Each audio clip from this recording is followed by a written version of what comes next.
She was auctioned off while still bleeding from birth, but one rancher bought her just to give her. Texas Territory, late summer, 1879. The sun pressed down on Calico Ridge like the weight of a merciless god. Heat rippled from the hard pan, blurring the edges of the town until buildings looked half melted, half forgotten. Dust hung in the air thick enough to taste. By noon, the square was filled with the kind of crowd that gathered for only two things out here, blood or barter. A wooden stage stood in the center, rough boards nailed together so fast you could still smell the pitch. It wasn't a stage for theater. It was for commerce, for human voices bidding on what shouldn't be sold. At its center knelt a girl, barefoot, shackled at the ankle. Her name, though no one had asked, was Isa. Her dress clung to her like smoke, the color of old ashes, torn from collar to hem. Dried blood had turned the cloth a patchwork of brown and rust, the kind of stains that told stories no one wanted to hear. In her arms, a newborn whimpered, more mule than cry, its skin the raw pink of new life, its eyes sealed tight against the light. Isa held it close to her chest, whispering nothing, because nothing she could say would change where she was. "Step right up, gentlemen." The auctioneer's voice cut through the dry air, slick as oil. He was a tall man with a black vest and a grin that didn't reach his eyes. 2 for 1, right here. A young one still breathing. Comes with a babe barely out the womb. Ain't that a sight? Fine blood for the right price. Laughter cracked through the crowd like whips. Boots shifted on the dirt. Someone spat. Someone else called, "She even still breathing?" "She's bleeding still," the auctioneer shot back. "Fresh as spring lamb. You'll not find another like her in the territory." Isa kept her eyes on the planks beneath her knees. She didn't look at them, wouldn't give them the satisfaction of seeing her face. Her body shook, but her grip on the infant never loosened. Her lips pressed to the child's head, a silent act of defiance, a vow whispered to whatever god still listened. The bidding began. 50 for the both. 70. 120. 150. Voices barked numbers like bullets. The price rose, and with it the jeering. Isa's breathing grew shallow. Her mind blurred. Somewhere in her ears the noise twisted into a dull, relentless hum. The baby whimpered again, too tired to cry proper. Then came a voice that didn't belong. Calm. Hard. 300. The crowd went dead still. Heads turned. At the edge of the square stood a man, tall, unshaven, coat the color of dust. His hat brim shadowed most of his face, but what the sun caught was a hard line of his jaw and a pair of eyes that didn't waver. The auctioneer blinked. 300? "Sir, reckon you heard wrong." "I heard just fine," the man said. His voice was deep but even, the kind of voice that could still a room without needing to shout. Someone in the crowd barked a laugh. 300 for that? What's your intent, mister?" The man stepped forward. Each boot fall landed like a hammer on the planks. To give her a bed, to let her sleep. That was all. A murmur rippled through the crowd. Disbelief, mockery, something uglier beneath. "Hell of a price for charity," someone muttered. The man's hand rested lightly on the butt of his revolver. Not threatening, just a reminder. "Anyone want to top it?" Silence. The auctioneer cleared his throat. "Sold to the gentleman in the coat." The gavel came down with a hollow thud. The man climbed the steps. Isa didn't move, didn't look up until she heard the metal scrape of a knife against chain. One quick cut, and the shackle fell from her ankle, clanging against the planks like a church bell in hell. He extended a hand. Isa stared at it. Her throat worked once before she whispered, "What do you want from me?" He didn't blink. "Sleep," he said. "Then we'll talk like people." She hesitated. Then, still holding the baby, she rose on shaking legs. Her feet left faint smears of blood on the wood. The man turned and led her through the parted crowd. No one spoke. No one dared. The two of them walked out of Calico Ridge, a broken girl and a stranger who had paid $300 not to own her, but to give her rest. The ride to his ranch took the rest of the day. The road wound through cedar hills, the air humming with cicadas. The land was quiet, not empty, the kind of quiet that held its breath, waiting to see what would happen next. ISA walked beside the horse, refusing the saddle when he offered. Pride was all she had left. The man said little. His name, when he finally gave it, came simple and sure. Jack Morrell. She said nothing for a long time before answering. ISA. He nodded once, like that was enough. By dusk, they reached a stretch of land hemmed by fencing and long shadows. Cattle lowed somewhere beyond the ridge. Smoke rose from a chimney. The place smelled of hay, leather, and wood smoke, the scent of work, not wealth. Jack dismounted and led her past the main house to a small side cabin by the stables. Weathered wood, one window, a stove that still held heat. He pushed the door open. "This is yours," he said simply. ISA stepped inside like a ghost afraid to touch the world. The cot was clean, the blanket folded. A kettle sat ready on the stove. She waited for the trap, the door to slam, the command to kneel, but none came. Jack set a bowl of oatmeal on the small table beside the cradle he'd built from scrap lumber. "I'll be back in the morning," he said. "You need sleep. More than that, the child needs a mother who isn't watching shadows." He turned to leave. "Wait!" Her voice cracked from disuse. He stopped at once. She laid the baby gently in the cradle, her back to him. "If you try to touch me," she said, each word deliberate, "I will slit your throat in your sleep." He nodded once. "That's fair." Then he stepped out, closed the door, and left her in silence. The night stretched on, cold as stone. ISA fed the baby with the bottle he'd left, wrapped him tight, then sat with her back against the wall, knife tucked under the thin pillow. She waited for footsteps, for the sound of the latch, for the heavy breath of the man who'd paid for her. None came. Outside, a coyote howled, far away. The baby stirred but did not cry. ISA's eyes burned, but she didn't sleep. When dawn broke, she was still awake, her body locked tight as wire. The baby stirred again, hungry and small. ISA sat up, knife still in hand, and saw it. On the edge of the cradle lay a square of white fabric, soft and worn at the corners, tiny bluebirds stitched into the hem. A handkerchief, a gift. She touched it, suspicious, then gently pressed it against the baby's cheek. The cloth smelled faintly of cedar and soap. Not perfume, not sin. A knock came at the door. Her muscles tensed. Jack's voice, calm, unhurried, filtered through. "I brought milk and apples." When he entered, he carried no gun, no rope, only a jar and a bottle. He nodded toward the handkerchief. "My mother made that," he said, "for my sister. She died that winter." ISA frowned. "Why give it to me?" "Because your child deserves better than iron and dirt." He placed the items on the table and turned to go. She stopped him again. "Why are you doing this?" Jack's answer came quiet, steady. "Because no one ever asked you how you wanted to live." She looked at him for a long time.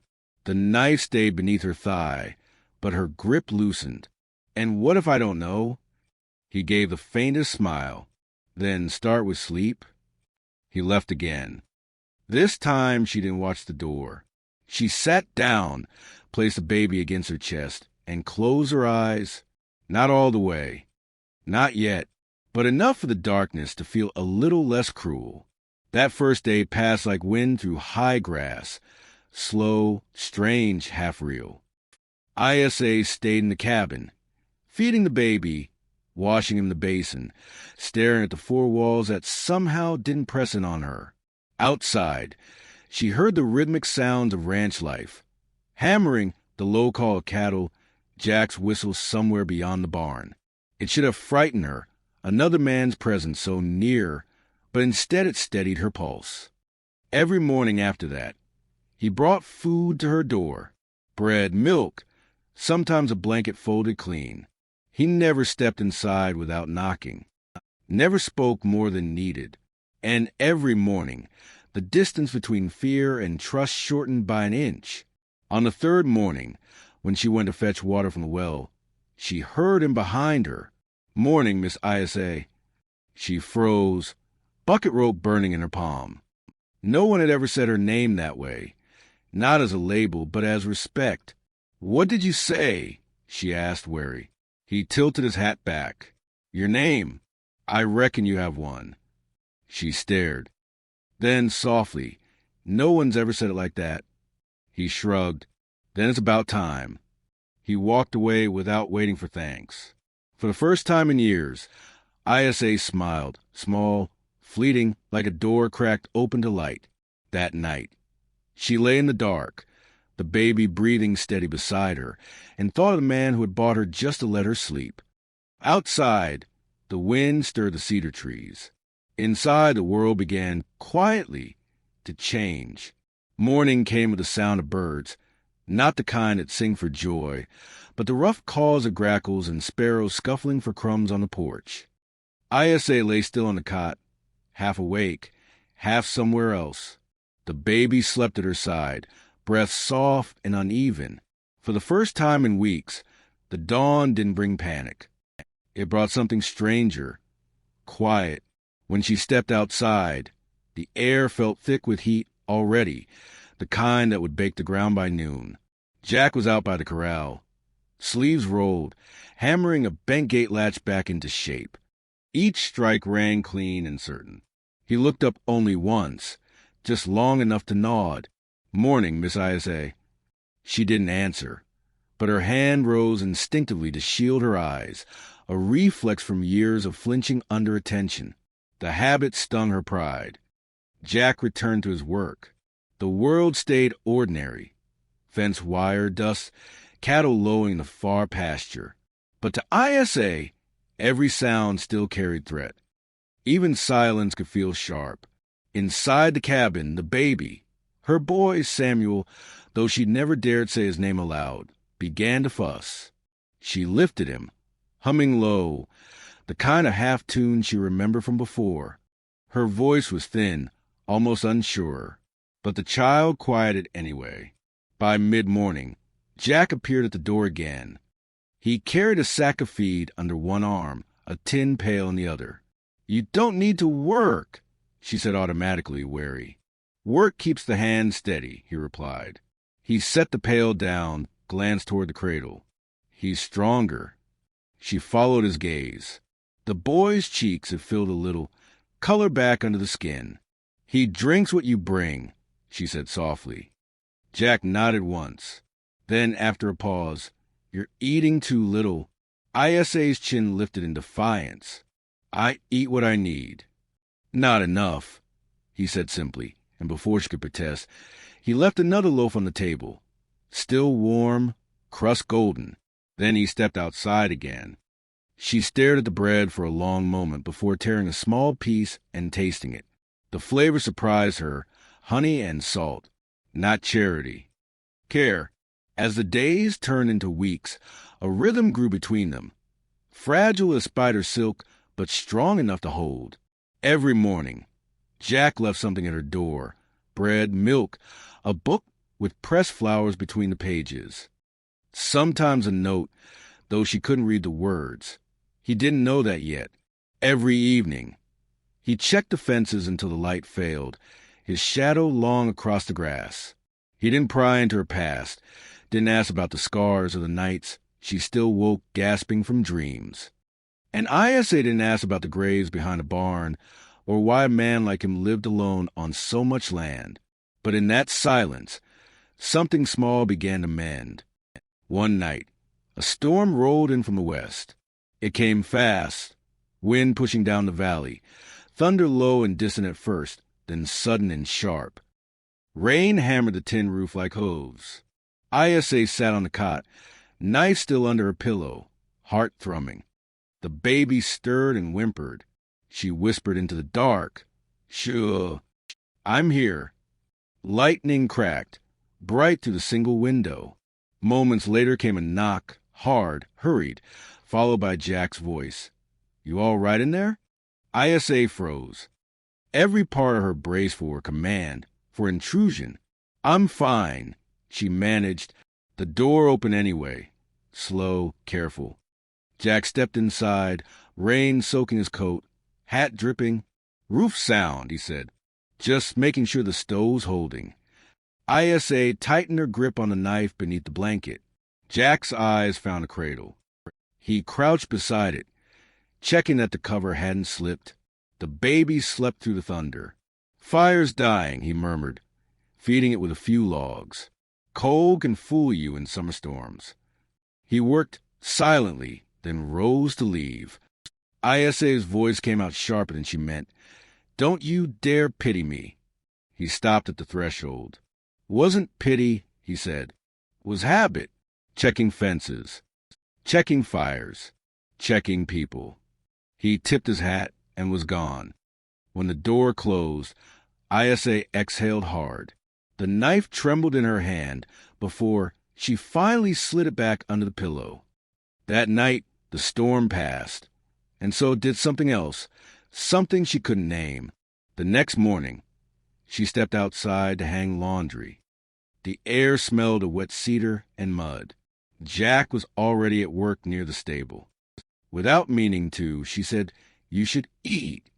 He looked over, surprised. She nodded toward the porch. "I left some bread." He smiled faintly, just one corner of his mouth. "You're feeding the feeder now?" "Maybe," she said, almost teasing. The word felt strange, light. He wiped his hands on his jeans, walked the porch, and took a slice. "Not bad," he said. "Learn from watching," she said. "You burn yours less." The corner of his smile deepened. "You're watching, then?" Her eyes dropped. "Old habits." He leaned against the post. "Chewing. Some habits keep us alive. Others keep us from living." She didn't answer, but the word stuck. That evening, as the sun bled out behind the hills, she saw him leading a mare out of the corral. The horse limped slightly, favoring its right leg. Jack crouched beside it, murmuring low. His voice changed when he spoke to animals, softer, patient, unguarded. He looked up and saw her watching. "She's old," he said, "but still worth mending." ISA stepped closer. "What's her name?" Never gave her one. Didn't seem right without someone else to speak it. ISA studied the mare, grizzled, scarred, still proud. "She looks like a Ruth," she said after a moment. Jack smiled quietly. "Ruth it is, then." The nights grew easier. ISA no longer kept the knife in her hand, though she still slept lightly, waking at every creak. The baby's cries no longer filled her with dread. Sometimes she even hummed until he slept again. One night, she stepped outside for air and saw Jack sitting on the porch, sharpening his blade under lamplight. The sky stretched wide above, scattered with stars. "You keep watch," she said softly. It wasn't a question. He nodded. "Oh, habit again." "For who?" "For whoever's sleeping," he said. She hesitated. "You lost someone." He paused, stone against steel. "Yes." She waited, but he didn't elaborate. She didn't need him to. The answer was in the way his shoulders curved under the weight of it. A few days later, they went to town for supplies. Her first time leaving the ranch since the auction. The road back to Calico Ridge clawed at her nerves, each mile bringing ghosts closer. Jack rode ahead, giving her space. The baby slept against her chest, wrapped tight. When they reached the edge of town, people stared. Whispers followed like flies. "That's her," someone murmured. "The auction girl." Jack's jaw tightened. He didn't slow. At the general store, he tied the horses and turned to her. "You don't have to go in." "I'm not hiding," she said. Inside, the smell of coffee and tobacco hit her. The storekeeper froze when he saw them. Jack set coins on the counter. Need flour, kerosene cloth. The man nodded, gathering the goods. ISA stood silent, feeling eyes crawl over her like old chains. She kept her gaze fixed on the shelves. On anything but people, a little boy tugged his mother's skirt. "Mama, who's that lady?" "Hush," the woman whispered, pulling him close. Not polite. ISA's hand shook. Jack noticed. He stepped closer, his voice low but steady. "You've got nothing to bow to here." She blinked fast, forcing the tremor down. When they left the store, the whispers followed, but fainter now. Jack loaded the supplies without comment. At last, she said quietly, "They think I'm something less." Jack met her eyes. "Then they're wrong." "Why do you care?" He cinched the saddle straps tight. "Because someone ought to." That night, after the baby was asleep, ISA stood by the stove stirring soup, lost in thought. Jack was fixing a broken chair near the door. Finally, she said, "I used to believe all men were the same." He didn't look up. "Fair belief, given what you've seen." "They aren't," she said, almost surprised by her own voice. Jack glanced at her then, eyes soft. Maybe that's what the world needs proving of. Silence settled, warm as lamplight. When she went to bed, the knife was still under her pillow. But for the first time, she forgot to reach for it. Outside, Jack sat on the porch again, lantern burning low. The sky above was heavy with stars. He leaned back in his chair, hat tilted forward, listening to the quiet. The sound of ISA's lullaby drifted faintly through the open window, soft and uncertain but real. And Jack Morrell, a man who'd once thought mercy a fool's trade, found himself smiling. Inside the cabin, ISA slept with her son against her heart. No chains, no auctioneer, no audience. Just a soft, fragile rhythm of breath, alive and free. By late September, the hills went gold with dying grass. The air tasted of rust and cedar sap, and every sunset turned the whole valley the color of old blood. ISA had begun to move through her days without flinching. She rose before light, fed the goats, boiled water for washing. Her hands, once raw and tentative, grew calloused.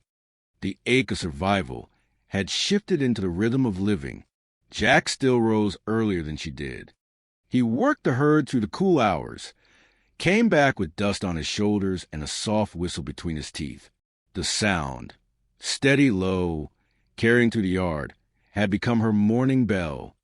Sometimes she caught herself humming with him. It should have frightened her, that kind of peace. Instead, it only felt like borrowed time. The first sign came with a dust plume on the horizon, 4 riders abreast, cutting across the flat like wolves on the scent. Jack saw them from the fence line. He didn't curse, didn't run. He simply turned, walked the barn, and came out with his shotgun already broken open to check the shells. ISA saw them a heartbeat later from the garden, the baby sling tight against her back.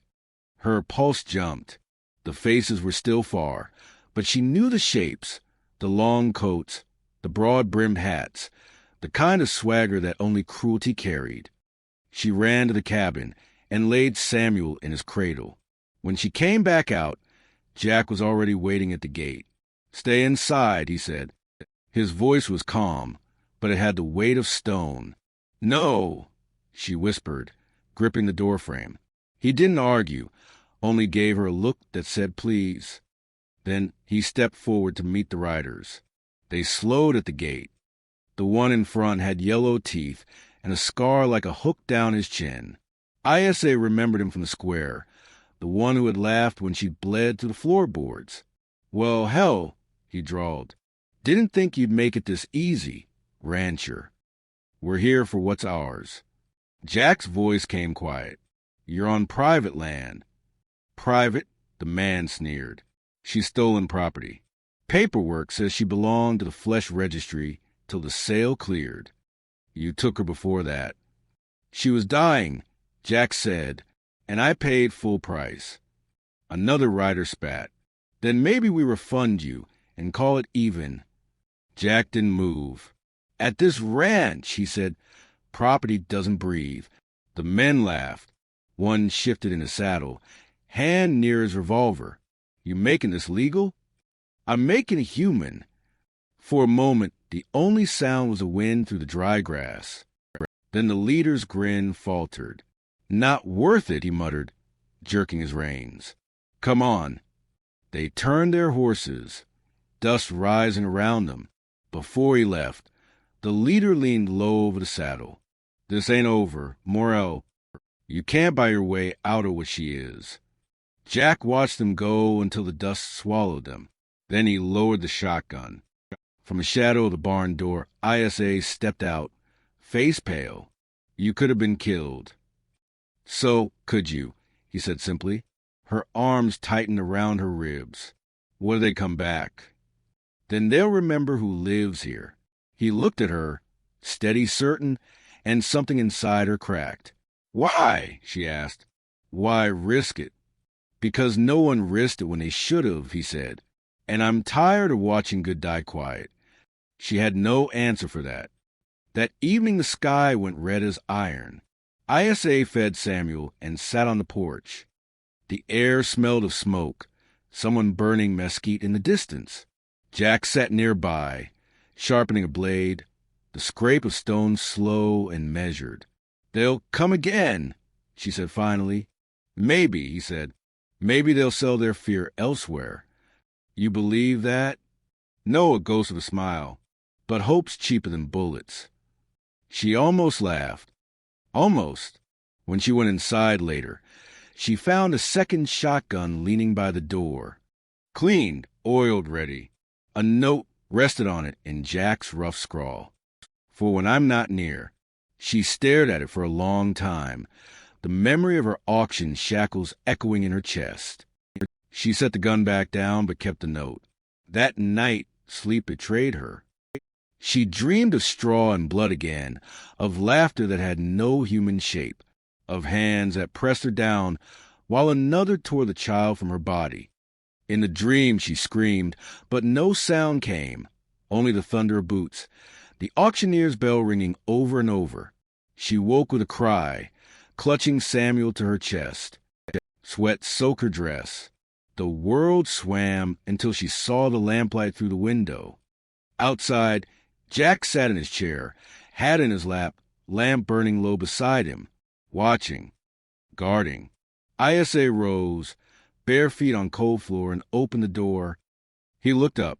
Bad dream. She didn't answer, only leaned against the frame, breath shaking. Jack stood slowly, picked up a tin mug from the porch table, and handed it to her. Steam rose between them, chamomile, lavender, and something earthy. Drink, he said. Helps. She cupped it in both hands. Why do you stay up? He shrugged. Someone has to keep the dark honest. Her throat tightened. You can't promise to keep it away. I don't promise, he said. I just keep watch. She drank. The heat scalded her tongue, but steadied her. He sat again, leaving space between them. The lamp flickered, painting his face in gold and shadow. I used to watch the stars with my brother, he said after a while, before he joined the Rangers. We'd count the ones we thought were meant for us, like each was waiting to be found. ISA looked up. The sky was crowded with stars, so many it almost hurt. Which one's yours? She asked. He pointed toward the crooked belt of Orion. That one there. Been following it since I was 13. Hasn't led you anywhere. He smiled faintly. Led me here. She looked at him then, truly looked, and saw not savior nor stranger, but man trying to live gentle in a world that punished gentleness. She nodded once, stepped back inside, and shut the door. For the first time in years, she slept through till morning. 3 weeks later the riders returned. Jack was mending a fence post when he smelled smoke that wasn't from the stove. He turned and saw the north pasture lit orange. ISA! he shouted, already running. She was in the cabin, baby in arms, when he burst through the door. "Back room," he ordered. "Keep low." She obeyed without question. Outside, the crackle of fire rose, carried by wind. The bastards had set the dry brush alight. Jack grabbed the bucket from the trough, dousing the cabin walls, his breath harsh and fast. Sparks rained down like angry stars. Shots cracked through the smoke, warning shots, not yet aimed to kill. He crouched behind the water barrel, rifle braced. Shapes moved in the haze. 3 men this time, the 4th holding back with the horses. Jack sighted the nearest, fired once. The man spun down screaming. Another bullet split the post beside him. He rolled, fired again, and the second rider tumbled from the saddle. The last man fired wild, shouting curses, then turned tail. Hooves thundered away toward the ridge. Jack waited until the echo died, then dropped the spent rifle. His hand shook only when it was over. ISA ran out with a child clutched to her chest. The field beyond the barn glowed red, but the cabin stood untouched. "They're gone," he said. She looked at the flames licking the grass, at the men bleeding in the dirt. "You killed them." He nodded once. "They would have taken you." Her voice was a whisper. "You didn't hesitate." "Should I have?" She opened her mouth, then closed it. The fire crackled between them, loud as a verdict. Finally she said, "No, they buried the dead at dawn." Jack said nothing over them, only shoveled the earth flat. ISA stood beside him, silent. When it was done, he handed her the shovel. "For what?" she asked. "So you know how," he said. She took it, pressed a handle to the ground, and began to dig her own small trench, deep enough for the burnt chain she kept from the auction. When she set it in and covered it, she whispered, "Now it's over." Jack touched his hat, a soldier's salute to the living. "Now it starts." That night, the air smelled of rain. ISA sat by the cradle, rocking Samuel. Jack worked quietly at the table, restitching the torn strap of her sling. The world outside hissed with soft drizzle. Finally she said, "They won't come again." He nodded. "No, you're sure?" "I buried their greed out there with them." ISA looked down at her son, then back to Jack. "You saved us." He shook his head. "You saved yourself. I just gave you a place to stand." She smiled, small, weary reel. "Then maybe that's all salvation ever is." Jack didn't answer. He didn't need to. The sound of rain filled the silence like grace. When morning came, the fire had burned itself to gray. Smoke curled above the north ridge, thin as memory. ISA walked the line with Jack, baby against her shoulder. The land smelled of ash, but under was a scent of new earth, clean, wet, waiting. Jack pointed to the horizon. "We'll plant there when the season turns. Fire clears what's dead." Isa noted. "Maybe people can too." He glanced at her. "Some do." For a long while they stood, without words. Then ISA reached into her pocket and drew out a small scrap of paper, the note he'd written for when I'm not near. She handed it back to him. "Keep it," he said. "I don't need it anymore," she replied. "You're here." Underscore, underscore, underscore, underscore, underscore, underscore, underscore, underscore, underscore, underscore, underscore,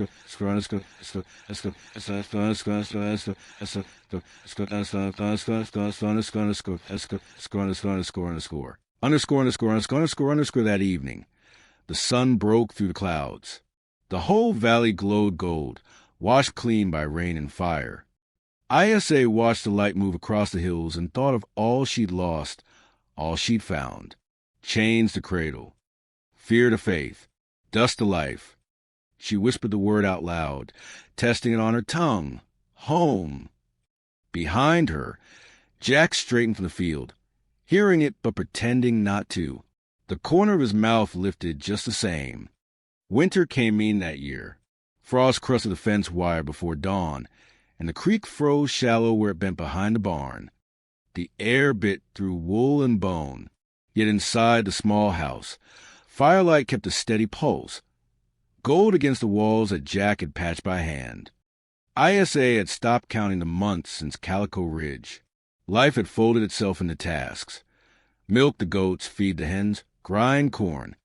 Samuel could stand now, his laugh sharp as birdsong. Each sound in him felt like proof that the world could start over. But beginnings never come free. Jack was fixing the stall hinge when the ladder shifted under him. The crash shook the barn. ISA dropped her basket and ran. He lay in the hay, jaw tight, a bright gash tearing across his forearm. "You're supposed to be smart," she snapped, breathless. "Not today," he muttered, trying to push up on his elbow. "Sit still." She half dragged him to the porch. His blood darkened the wood in wide spots. "You need stitching," she said. "I'll manage." "You'll be infected." He started to argue, but she was already heating water. Her hands trembled once, then steadied. She cleaned the wound with boiled water, pressed cloth against it until the bleeding slowed. Then needle and thread. Her fingers worked careful, almost reverent. Each pass of the needle closed a piece of fear. Jack watched her face, the furrowed concentration, the way her lips pressed together in focus. He'd seen surgeons in the field, but none so precise. She didn't look at him until it was done. "You're not afraid," he said quietly. "I am," she whispered. "But not of you." He tried to speak, couldn't. She tied off the thread, cut with her teeth, and bandaged the arm in clean linen. Then she sat back, breath shaking. "You'll live," she said. Jack smiled faintly. "You sure?" "Don't make me prove it." The sound that left him was half laugh, half groan. She almost smiled back. He healed slow. The cut closed but left stiffness in his wrist. ISA kept checking the wound, even when he told her not to fuss. "Someone has to," she said. One evening, as the fire burned low, he told her the story he kept locked behind his ribs. "My sister's name was Laura," he said. The name came out rough. "She was 12 when a man offered my father money to take her east. Promised schooling, a better life. I was 18. I was supposed to go after them. I waited too long." ISA didn't move. She let him speak. "They sent her to one of those auction towns," he continued. "By the time I found a place, she was gone. No trail, just a necklace she used to wear, left in a drawer like trash." He stared into the fire until the orange blurred. "I've not said her name out loud in 5 years." ISA's throat ached. She set her sewing aside, stood, and walked to him. She didn't offer words, only the nearness of someone who understood what it meant to lose the world and still keep breathing. Jack looked up at her, eyes red from heat and memory. "Every time I look at you and that boy," he said, "I think maybe she'd have grown into someone like you, someone stubborn enough to make the world answer for its sins." ISA placed her hand over his. "Then let her rest," she said softly. "We're both still here." He turned his hand, laced their fingers. Neither of them pulled away. 2 weeks later, sickness came on ISA fast. A cough first, then heat under her skin. By the second night, she couldn't stand without swaying. Jack found her collapsed near the stove, Samuel wailing beside her cradle. He caught her before she hit the floor. Her skin burned like fire. "ISA," he whispered, shaking her gently. Her eyelids fluttered, then shut. He carried her to the cot, tucked her tight, and sat beside her. The fever raged 3 nights and days. He barely slept. When Samuel cried, he rocked the boy. When ISA moaned in her dreams, he cooled her forehead with wet cloths. Once, she whispered words that didn't make sense. Bits of auction noise, a scream that wasn't there, names of men already dead. Jack didn't leave her side. He prayed, though he hadn't spoken to God in years. He promised everything and nothing if only she'd wake. On the 4th morning, she did Her eyes opened slow, confusion first, then recognition. Jack sat slumped in the chair beside her, Samuel asleep in his arm. His face looked hollow with exhaustion. She tried to speak. He stirred and blinked. "Hey, there," he murmured. Her voice was barely a rasp. "Why didn't you send me away?" He smiled faintly. "Because you're the heart of this house." Tears welled, spilled without sound. She reached for his hand. He took it carefully, as though afraid she might vanish again. For the first time since Calico Ridge, she smiled. When the fever broke, the world smelled sharper. Soap, smoke, pine, and something new. ISA could walk again by the next week, slow but steady. Jack hovered near like a man afraid the air itself might knock her down. She teased him for it. "You watch me like a hawk," she said one morning, folding clean laundry. "Hawks keep the snakes away," he replied. "Am I a field guard?" "You're what makes the field worth guarding." The words landed quiet but heavy. ISA met his eyes, and for a moment neither moved. She looked away first.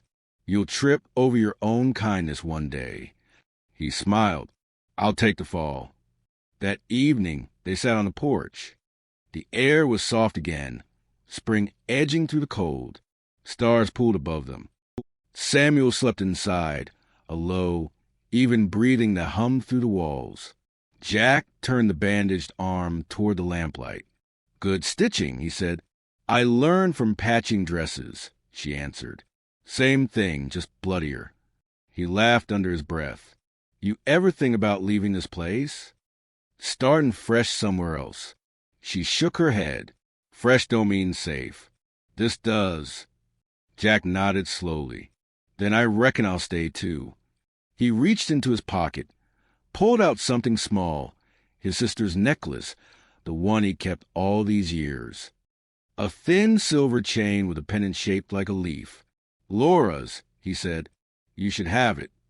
ISA started to refuse, but he closed her fingers around it. "It's not a gift," he said. "It's a promise that no one's taking you again. Not by chain, not by law, not by death." She looked down at the necklace glinting in her palm. "You don't need to promise me," she said softly. "You already keep watch." He shook his head. "Not promise. Vow." He lifted her hand, still holding the chain, and pressed his lips to her knuckles. The gesture was clumsy, almost unsure, but it carried the weight of every mile they'd both survived. ISA's breath caught. "Jack," he met her gaze, voice low. "Don't say anything yet. Just live." The night around them deepened. Somewhere an owl called, and the wind carried the smell of rain through cedar. ISA closed her fist around the necklace and leaned her head against his shoulder. The quiet wrapped them both, not the silence of fear, but of understanding. Spring thawed the ground by March. Green showed in the pasture again. ISA's strength returned with the season. She took to walking the ridge at dawn. Samuel strapped her back, the world stretching wide and open before her. Jack watched from the porch, coffee in hand, pride softening his features. He still bore the scar on his forearm, red against the skin. She'd touch it sometimes in passing, her fingers tracing the mark like punctuation in a story they both knew by heart. One afternoon she found him mending a fence post and said, "You ever wonder what comes next?" He looked up. "Next? After this. After surviving." He smiled. "Then we start living proper." She nodded. "And if living hurts?" He set the hammer down, wiped his brow. "Then we keep mending till it don't." ISA studied him. The lines at his mouth, the steady eyes that had never looked at her like a thing to be owned. The thought came unbidden but sure. This is what love feels like when it's earned. That night she opened her journal for the first time. The pages were blank but smelled of ink and cedar. She wrote slowly, shaping each word like prayer. "A man gave me a bed and let me sleep. The rest I'm learning on my own." She closed the book and set it on the shelf beside the cradle. Samuel stirred, sighed, and slept again. ISA watched the fire sink to embers and whispered to the dark, "Thank you for not giving up." Outside on the porch, Jack heard her voice through the wall. He smiled into the night and whispered back, though she couldn't hear, "Never will." 2 springs later the ridge was green again. Wildflowers climbed the fence posts, and the creek ran full enough to drown the sound of hammers from a yard. The Morrell place had changed, not richer, not grander, just lived in. Every board carried fingerprints, every nail a story. ISA stood at the porch rail with her son balanced on her hip. Samuel was walking now, all legs and laughter, chasing chickens until they scattered in outrage. Jack leaned in the doorway behind her, coffee steaming in his hand. "You ever think it'd look like this?" he asked. She smiled without turning. "No, and I don't dare blink in case it disappears." "It won't," he said. "Not while you're the one holding it together." She looked over her shoulder. "You make fences. I make bread. Between us, that's a life." By midsummer, travelers began stopping by. Hands from neighboring ranches, women on foot, drifters with the look of folks who'd slept too many nights under someone else's roof. Word spread quiet through Cedar Falls. The woman who once wore chains now gave beds to those who had none. The first to stay was a girl no older than 17, barefoot, bruised-lipped, and carrying a Bible too small for the weight she bore. ISA found her by the gate at dawn. "You here to rest or to stay?" ISA asked. The girl looked behind her once, then whispered, "I don't know." "Then rest till you do." She led her inside, gave her tea, a clean blanket, and silence. No questions, no judgment, just warmth. The girl slept 12 straight hours. When she woke, she helped feed the chickens and never left again. They cleared the old back room for her. Then for another, then another. Jack built bunks from scrap lumber. His hands blister raw, but his voice humming that same low whistle. Over the door, ISA painted 2 simple words in her careful hand. One morning, a note appeared on the barn door, pinned by a nail. No signature, just a name scrawled in charcoal on the back of a tobacco slip, and beneath it, a bundle wrapped in a torn quilt. Inside the bundle, a baby cried, small, pink, shivering. "Isafrose." Then she dropped to her knees and lifted the child slowly, as though touch might break it. "She was just left here," she whispered when Jack came running. "Smells like river clay. Born yesterday, maybe." Jack knelt beside her. "The kind of folk who do that," he said gently, "are the kind who are never shown better." ISA rocked the child back and forth, back and forth. "She's going to sleep inside," she said. "She's going to be warm." They named her Grace. That night, the house glowed with lamplight. Jack washed dishes at the sink. ISA sat at the table nursing 2 babies, one born of her own body, one of someone else's sorrow. The scene held so much quiet it felt sacred. Jack dried his hands and turned to her. "I don't have a ring," he said softly. "Don't have much land left either, but I've got a name. If you ever want to use it." ISA looked up. "You don't owe me anything." "I know," he said. "That's why I'm a skin." She stood, came to him, and laid a hand on his chest. "I was sold once," she whispered. "This time I choose." He covered her hand with his. "Then is that a yes?" She smiled small. "Certain?" "Yes, but not just to live. To build." Jack's breath left him like a prayer. He bent and kissed her forehead, gentle as sunrise. Behind them both children slept, one in a cradle, one in a basket by the fire. Outside, the wind moved through the cedar trees, carrying the smell of rain and new beginnings. 2 years later, the place looked different again. The garden stretched farther, stitched between clotheslines and tiny playpens. A second bunkhouse stood behind the main cabin, built from salvaged pine and older promises. The Rest Here sign hung over his door, the paint faded but proud. Some who came stayed days, others months, a few years, all left with something they hadn't arrived with, their own names spoken kindly. ISA taught them to cook, to read letters, to breathe without flinching. Jack taught them to mend fences, to shoe a horse, to believe a man's word could be steady. Cedar Falls started calling the place the Mercy Ranch. Jack never liked the title, but ISA only laughed. Could be worse, she said. They could still call me the auction girl. He reached for her hand. You rewrote that story yourself. Their daughter came a year after Grace. Tiny, wild, impossible. Jack named her Sparrow because she never stopped moving. When she laughed, ISA swore the whole house lightened. Sparrow was the one who found the scar. She sat in her mother's lap one afternoon, running small fingers along ISA's ankle. "What's that?" she asked. ISA looked down. The skin was smooth now, but the iron mark never faded. "That was a lock someone put on me," she said, "because they forgot I was a person." Sparrow frowned. "That was silly." "Yes," ISA whispered. "It was—" The girl touched her mother's cheek.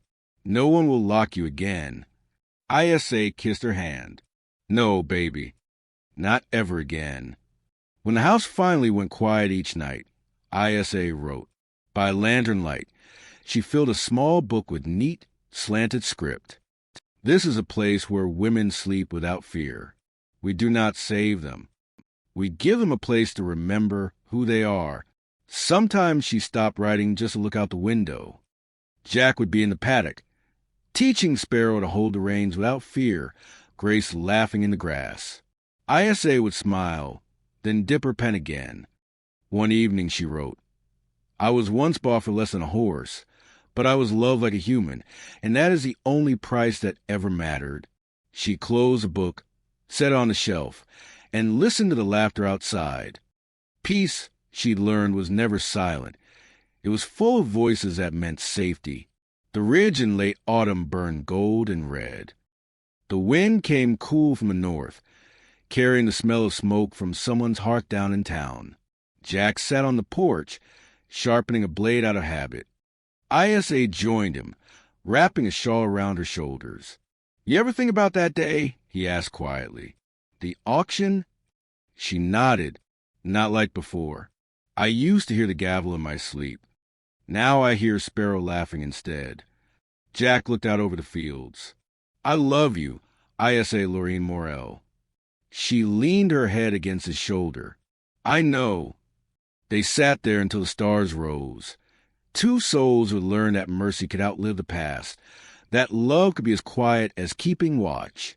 Behind them the house hummed with life, lamps glowing through the windows, children's laughter spilling into the night. The Rest Here sign creaked softly in the wind, and the valley, once cursed by cruelty, held only warmth. Out here, heroes didn't always ride in with badges or bullets. Sometimes they just gave a woman a bed and let her sleep, and when the wind moved through the cedars, it sounded almost like a hymn.